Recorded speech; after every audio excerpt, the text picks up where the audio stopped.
Prague, November 2020. Prologue. The mystery of human existence lies in finding something to live for.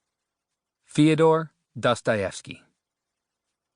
December 24th, 2017. Lhasa, Tibet. The snows came early. By December, the snowpack was deep, and although the afternoon sun felt comfortably warm, evening sub-zero temperatures and biting winds were a challenge for the uninitiated in the 12,000-foot Forbidden City.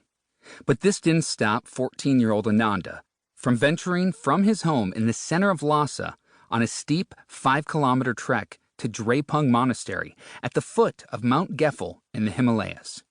The Chinese government allowed it to reopen in 2013 after ordering it closed in 2008 because of a monk-led protest against China's occupation of Tibet. Ananda's spiritual teacher had told him that a wise spiritual guide named Dawa had just arrived at the monastery for a short stay while on his way to Nepal. Dawa was world-renowned for his city powers, that is, clairvoyance, levitation, viewing the future, and memories of past lives. Ananda's aspirations to become a Buddhist monk were fading, and he wasn't sure he should continue on this path. He needed clarity that he wasn't getting from his teacher on how to think about the seemingly impossible challenges facing the people of Tibet, Nepal, India, Kashmir, and, in fact, the rest of the world. Ananda thought, were these the acts of a vindictive God? If there was any reasonable amount of goodness in the world, none of this made any sense to him. Ananda arrived at Drepung late that evening, nearly frozen to the bone. Although he was a stranger to the monks, in their usual compassionate manner, they welcomed him with hot matcha tea and a simple meal of lentils and steamed vegetables. They even provided him with a comfortable place to sleep for the evening. The abbot agreed to allow him 1 hour with Dawa the next day after breakfast. And so, the next morning, the meeting came to pass. Ananda entered Dawa's monastic cell in silence and sat lotus-style opposite him on a worn carpet next to the spiritual guide's sleeping cot.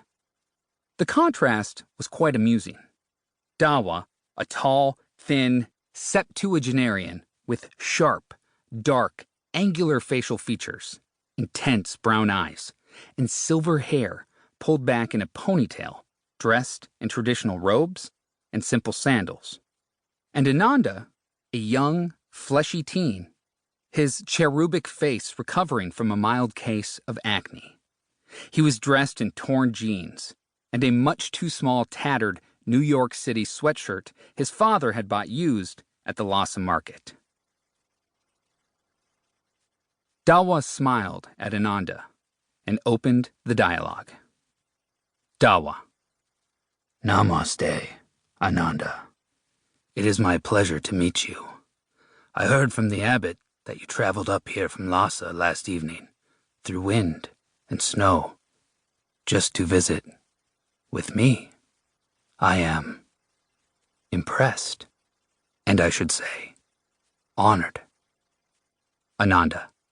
He sat with folded hands in front of his chest and a deeply bowed head.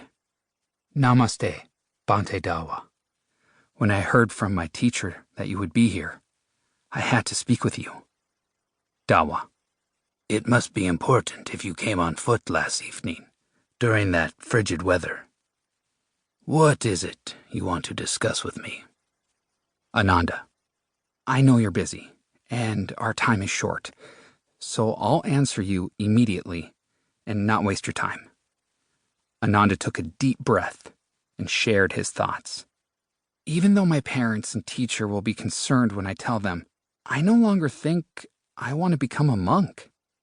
I don't want to disappoint them, so I need to understand if I'm thinking clearly and making the right decision. I thought you could help me. Dawa. I see. That is a big decision. And it is